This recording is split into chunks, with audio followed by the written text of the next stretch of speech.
Mining కేసులో గాలి జనార్దన్ రెడ్డి సహా మరో 5గురిని సీబీఐ కోర్టు దోషులుగా ప్రకటించింది. సబితా ఇంద్రారెడ్డి, కృపానందాన్ని నిర్దోషులుగా ప్రకటించింది.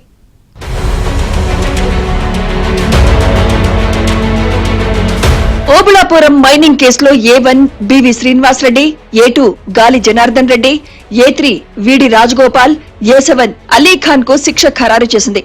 ఇదే కేసులో A8 కృపానందం, A9 మాజీ మంత్రి సబితా ఇంద్రారెడ్డికి క్లీన్ చిట్ ఇచ్చింది.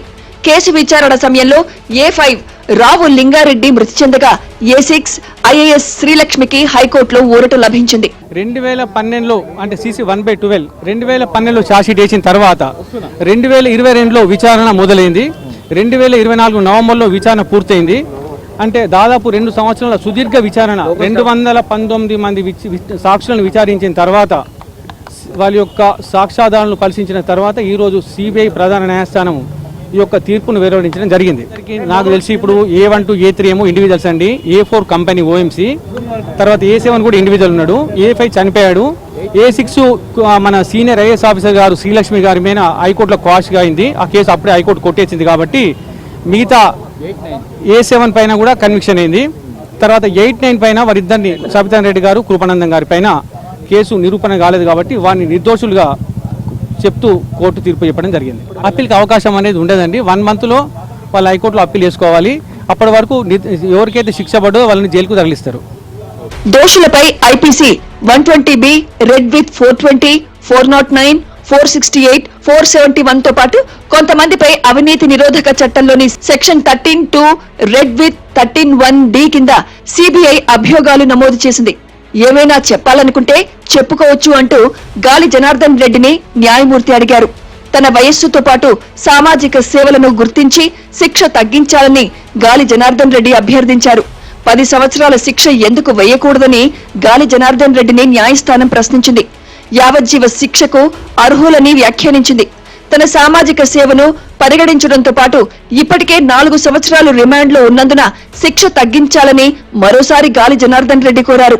అయితే ఈ అభ్యర్థులను కోర్టు పట్టించుకోలేదు. A1 బివి శ్రీనివాసరెడ్డి, A2 గాలి జనార్దన్ రెడ్డి, A3 వీడి రాజగోపాల్, A7 అలీఖాన్ కు 7 ఏళ్ల జైలు శిక్ష ఖరారు చేస్తూ తీర్పు ఇచ్చింది. A4 ఓబుళాపురం మైనింగ్ కంపెనీకి 2 లక్షల రూపాయల జరిమానా విధించింది. ఒక్కొక్కరికి 10,000 జరిమానా విధించింది. ఈ తీర్పును తెలంగాణ హైకోర్టులో సవాల్ చేస్తామని గాలి తరపు న్యాయవాది తెలిపారు. ఈ నెల 17న గాలి జనార్దన్ రెడ్డి కుమారుడు వివాహం ఉన్నందున బెయిల్ కోరనున్నామని తెలిపారు. సిబిఐ ఆధారాలు అన్ని ఏ ఆధారాలు అయితే సిబిఐ చూపించాలనుకుందో ఆ ఆధారాలే వాళ్ళ అగెనిస్టే ఉన్నాయి. కానీ కోర్టు ఏంటంటే వన్ సైడ్ ఏంటంటే ఇది చెప్పాను కాబట్టి పొలిటికల్ మోటివేటెడ్ ఉంది.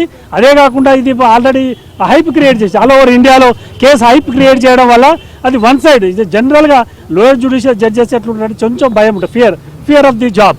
సో ఈవెన్ ఈ కేసులో ఎలాంటి ఎవిడెన్స్ అయితే more simply only moral conviction. నిందితులకు ఫుల్ ఛాన్స్ ఉంది. Will get acquittal in this case and will go after going through the judgment. Copy ఇంకా ఇవ్వలేదు. After going through with the judgment will file an appeal. We are having a clear grounds. Will get acquittal within a short period. We will see the same thing. తనను నిర్దోషిగా ప్రకటించడంపై మాజీ మంత్రి Sabitha Indra Reddy CBI కోర్టుకు ధన్యవాదాలు తెలిపారు. 12 ఏళ్ల పాటు న్యాయం కోసం పోరాడానని, ఎన్నో అవమానాలు ఎదుర్కొన్నానని తెలిపారు. తాను కన్నీళ్లతో మెట్లు ఎక్కానని, న్యాయం గెలిచింది అని అన్నారు. తప్పకుండా న్యాయ వ్యవస్థ ద్వారా న్యాయం జరుగుతుందని నమ్మాను. న్యాయం జరిగింది. కానీ 12.5 సంవత్సరాలు నేను పడ్డ అవమానాలు, 12.5 సంవత్సరాలు ఏ ఎన్నికలు వచ్చినా ప్రతిపక్షాలు ఉన్న వాళ్ళు అవినీతి పరురాలని, కేసులో ఉందని, జైలు పోతారని రకరకాల ప్రచారాలు చేసి మాట్లాడుతున్న సందర్భంలో ఎంతో బాధపడ్డాను. అట్లా ప్రచారం చేస్తున్నా నా నియోజకవర్గ ప్రజలు కానీ, నా జిల్లా ప్రజలు కానీ నా మీద సంపూర్ణంగా విశ్వాసాన్ని ఉంచారు. నా నియోజకవర్గ ప్రజలైతే ఎన్ని రకాలుగా మాట్లాడినా, ఈ కేసులను ముందు పెట్టి రాజకీయంలో ప్రచారం చేసినా కూడా నమ్మకుండా నన్ను గెలిపించున్నారు. సిబిఐ కోర్టు తీర్పుతో దోషులను కస్టడీలో తీసుకుని